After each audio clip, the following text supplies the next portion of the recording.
Magandang araw sa inyong lahat. Ako nga pala si Edmond Regalo galing sa BSed 3B at ito ang aking video demonstration.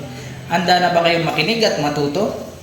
So ang paksang tatalakayin natin ngayong araw ay patungkol sa Rebolusyong Pranses at Rebolusyong Amerikano. Pero bago natin simulan ang ating tatalakayin ngayong araw, narito muna ang layunin sa paksang ito. Una, naunawaan ang pagkakatulad at pagkakaiba ng dalawang revolusyon. Pangalawa, nasusuri ang mga pangunahing sanhi, takbo at resulta ng bawat revolusyon. At pangatlo, nabibigyang pagpapahalaga sa mga ideya na nag-udyok sa mga revolusyon. Ngayon, simulan na natin. So, ang Rebolusyong Pranses ay naganap noong 1789 bungsod sa paghina ng ekonomiya sa bansang Pranses at ng mga pagbabago sa kaisipan ng mga tao noong Age of Enlightenment. So, nagising ang mga kamalayan ng mga Pranses sa pang-abuso ng kanilang pamahalaan. So, ang Rebolusyong Pranses ang pinaghawalan ng iba't ibang pagkilos na naganap sa iba't ibang bahagi ng daigdig. So, ang mga pangyayaring humantong sa Rebolusyong Pranses ay una ang kawalan ng hustisyang panlipunan, kahirapan ng monarkiya sa pananalapi at pagtatayo ng isang pambansang asembleya. Ngayon, dumako naman tayo sa mga pangyayaring nagbungsod ng Rebolusyong Pranses. Una, ang kawalan ng hustisya sa panlipunan. So, nahati ang lipunang Pranses sa tatlo. Ito ang first state, second state at third state. Ang first state ay binubuo ng mga pinuno ng simbahan tulad ng pari at obispo. Ang mga kasapi sa first state ay namumuhay ng mga marangya at hindi nagbabayad ng buwis. Ang second state naman ay mga matataas na uri ng tao sa lipunan at namumuhay sa karangyaan na tinatawag na noble na nagmamay-ari ng mga malalaking lupain sa Pransya. At ang third state naman ay ang mga mangangalakal o burgis at pisante na nagsasaka sa mga bukid na kasapi ng second state.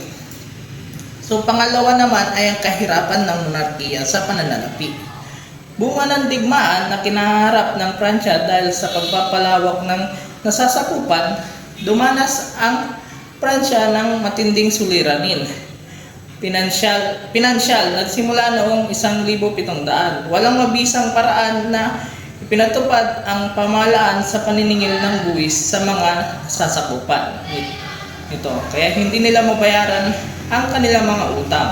So upang matugunan ito, ang first state ay second state na kapwa hindi nagbabayad nito, kaya ang third state na lamang ang sinisingil ng dagdag buwis ng pamahalaan. So sumidhi ang damdamin ng mga kasapi ng third state, lalo na dahil nananatiling marangya ang pamumuhay ng monarkiya kahit wala itong pambayad ng mga utang. So isa ito sa nagikayat upang mag-alsa at panghuli ang pagbuwag ng pambansang kapulungan sa tinatag ng third state. So bagamat ang tatlong state ay nagdaraos ng asembleya taon-taon, nagkaroon ng sigalot sa botohan nang maging kinatawan ng bawat state noong Mayo 5, 1789. So tinutulan ng mga kasapi na ikatlong state ang pagnanais ng first state at second state na makuha ang mga monarkiya na mas mataas at dahil tinatag ito ng first state. So dahil dito, tumiwalag ang asembleya ang third state na binuo ng mga burgis at pisante. Bumuo sila ng sariling kapulungan at lumikha ng saligang batas. So kinampihan ng Pransya na si Haring Louis XVI ang first at second state. At inilutos din na buwagin ang binuong kapulungan ng third state. Dahil dito, nagsagawa ng kilos protesta ang mga kasapi ng third state. Noong Hulyo 14, 1789. So bilang tugon, gumamit ng dahas ang pamahalaan upang masupil ang mga nagpoprotesta at marami ang nasugatan at nasawi. So ang tawag sa kapulungan na binuo ng third state ng Pransya ay tinatawag na National Assembly na Ang pangunahing layunin ng National Assembly ay binuo ng third state ng Pransya ay ang pagbabago sa umiiral na sistema ng pamahalaan at lipunan ng France. So nais nilang maitaguyod ang pagkakapantay-pantay at kalayaan para sa lahat, lalo na sa mga karaniwang mamamayan.